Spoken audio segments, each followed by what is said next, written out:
planes or ships? Why do we not find trace of them? And then the man who disapproved this theory, he said other areas of the world have these huge areas, these huge amounts of methane gas, but we don't find these unexplained circumstances taking place there.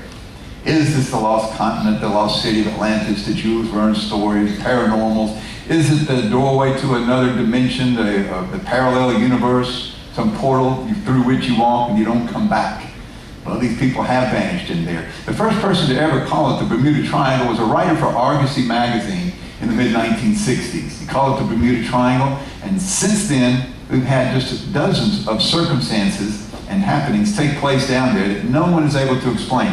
One of the most interesting was during World War I, March of 1918. The USS Cyclops was a coal. This guy was carrying coal for the other ships there to refuel them at sea. So using coal in those days to a great amount. It vanished without a trace. Again, talking to a lifer in the Navy, he said that just doesn't happen. Something is going to surface. Some piece of clothing, of wood, or furniture, or cushions. Something's going to happen. They never found a trace of this ship. Probably the most read about and most talked about vanishings down there was right at the end of World War II in Flight 19. This is a training squadron of these Grumman Avenger torpedo bombers, very efficient warplane in World War II in the Pacific. There were 5 of them. These planes carry a crew of 3. There were 14 men approached to take off one day from Fort Lauderdale on a training mission. One man didn't show up. He was on sick call. He was the only one that survived. As soon as they lift off, these guys started radioing a distress call. Not just one of the 5, all 5 radioed a distress call that was cut off. Didn't know what happened. They went off the radar screen. No one could pick them up. They vanished completely. Well, what could have happened? Immediately, the Navy sent up a search plane to see what happened. Guess what? They go off the screen right away. Did they explode on takeoff? If they did, why was no wreckage ever found of the search plane or any of the 5 Grumman Avengers? Don't have any idea. Remains an unexplained mystery. And look at the others over the year. These are planes here, a DC-3, a 2-4, a C-124, from 48 to 51, all lost with about 100 crew without any trace of the plane or the crew members. 1952 and 54, American freighter and another Lockheed Constellation by the Navy disappearing. 56, another Navy seaplane disappeared. All of them right in that same general area. Not any bit of wreckage ever found for any of these vessels, including the 1972, a German freighter. The containerized ships now. One of these has got to make it to the surface. Nothing at all was found.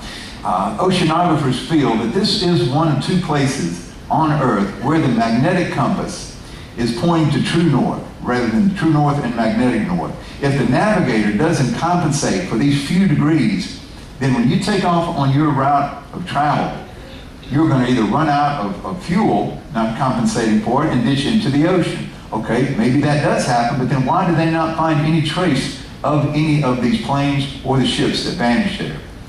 Maybe it is something with the magnetic compass. Maybe it's the magnetic field, hole in the sky, the little green men, we don't know. But it does make for some interesting reading and a lot of very exciting stories about these ships. How about rogue waves now? This is something that you may have had experience with. I hope you haven't. These were once considered tales of sailors, maybe a little too long out on the ocean. But they found in recent years that they are more than these tales, and they're more common than people once thought. In the last 20 years, more than 20 super tankers have been lost to these rogue waves. And what is this rogue wave? Well, it's not this. It's not this regular walls of water like in the Banzai Pipeline, the north shore of Hawaii, of the island of Oahu in Hawaii. Walls of water, 30, 40 feet high. And it's not the great tsunamis, devastating one last year in Japan. All the damage it did a few years before that in Indonesia. 230,000 people died from a tsunami created by a seismic activity, an undersea earthquake, because of these great walls of water. This is just a wave that's in an otherwise normal sea that just rises completely out of the water, totally different from the rest of the waves in which it is rolling. Now, it could be a 10 or 12 foot sea, it doesn't have to be calm. It could be a 12, 15 foot sea, all of a sudden there's a 50, 60, 80 foot high wave. That's absolutely terrifying, and for sailors, it is the most terrifying thing because there is nowhere to hide. it is going to give you a smash right there. There was a Coast Guard cutter hit by a rogue wave 25 feet high in an otherwise calm sea that flipped these guys completely. Now here, in the Bay of Biscay, when this ship is going to be repositioning down here into the Med, or the Med to move them up here, well, through the Bay of Biscay, usually stopping in Bordeaux and some of the ports along here. Bay of Biscay is known for these, but they'll also have some regularly highway 20-foot seas, not uncommon, and extreme, they've had a 49 and 50-foot sea. One here in the British Isles called the Rockall Trough over here is another area where many of these are spotted. What's causing that?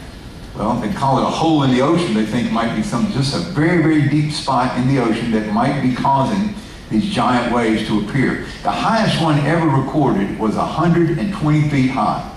Now try to think of a 12-story building, and think of being in the navigational bridge there, and Captain, you might want to come have a look at this. This is about to hit us head on. You hope that it hits you head on, because if you're broaching, if it hits from the side, you're over. It's going to flip you right over. You're gone.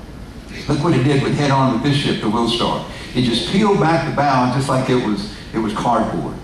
And that structural steel there that's just pulling it right back. Another ship from the Hapag-Lloyd line, the MS Munchen, was in a very fierce storm. 1978, they were reporting, they were radioing their position and their storm. They were pretty heavy seas, 15, 20-foot seas. All of a sudden, the radio operator sends in, we've got a giant wall of water on the way, and that cut it off. A rogue wave capsized that ship, and all hands were lost. Never found it. This one in 1903 was the MS Eritrea. And this only 4 hours out of New York Harbor when it got hit by a rogue wave. Now 4 hours, if you're steaming at 12, 15, 17 knots, you're 60 or 70 miles from land. You don't have to be out in the middle of the Pacific or the Atlantic. This was just 4 hours out of New York City when this one was hit. It survived. This one survived as well, and still trying to wonder how this one survived. This was in 1933 when an oil tanker, these were long loaded to the surface vessels like this, was hit by a wave that they triangulated. And they triangulated, to guess that, to look at the crest of the wave and the trough of the wave from your line of sight, and gave him about 112 feet in height of that wave. How they didn't destroy that ship, no one knows. Now the Queen Mary, we talked about that one earlier, one of the most haunted, it also got smacked with one of these rogue waves. When the United States entered World War II in 1941, they began using the Queen Mary to transport GIs across the Atlantic. The next year, as soon as it was doing this, in 1942, it was hit by a rogue wave off the coast of Scotland, about 600 miles from Scotland, and the captain reported it, ship listing 52 degrees. I cannot imagine a 52-degree list. If we've got a 5-degree list, you're hanging on to grab something. 10 to 15 degrees. The liquor comes out of the cabinets, the band equipment swoops across the stage, and the party's over.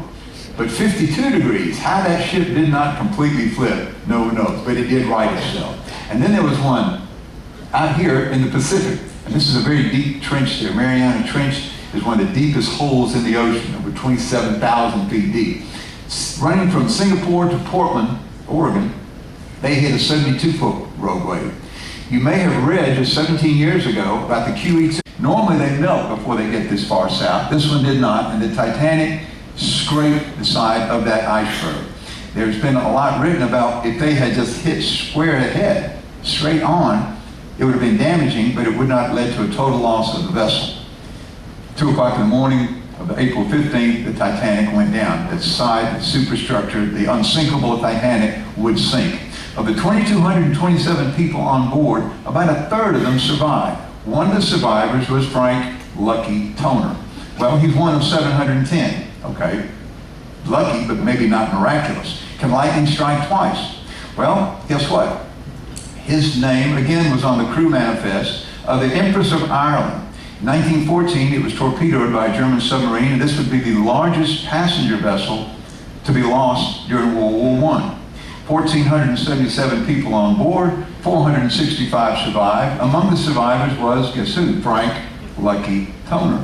Lightning struck twice. Can it strike 3 times?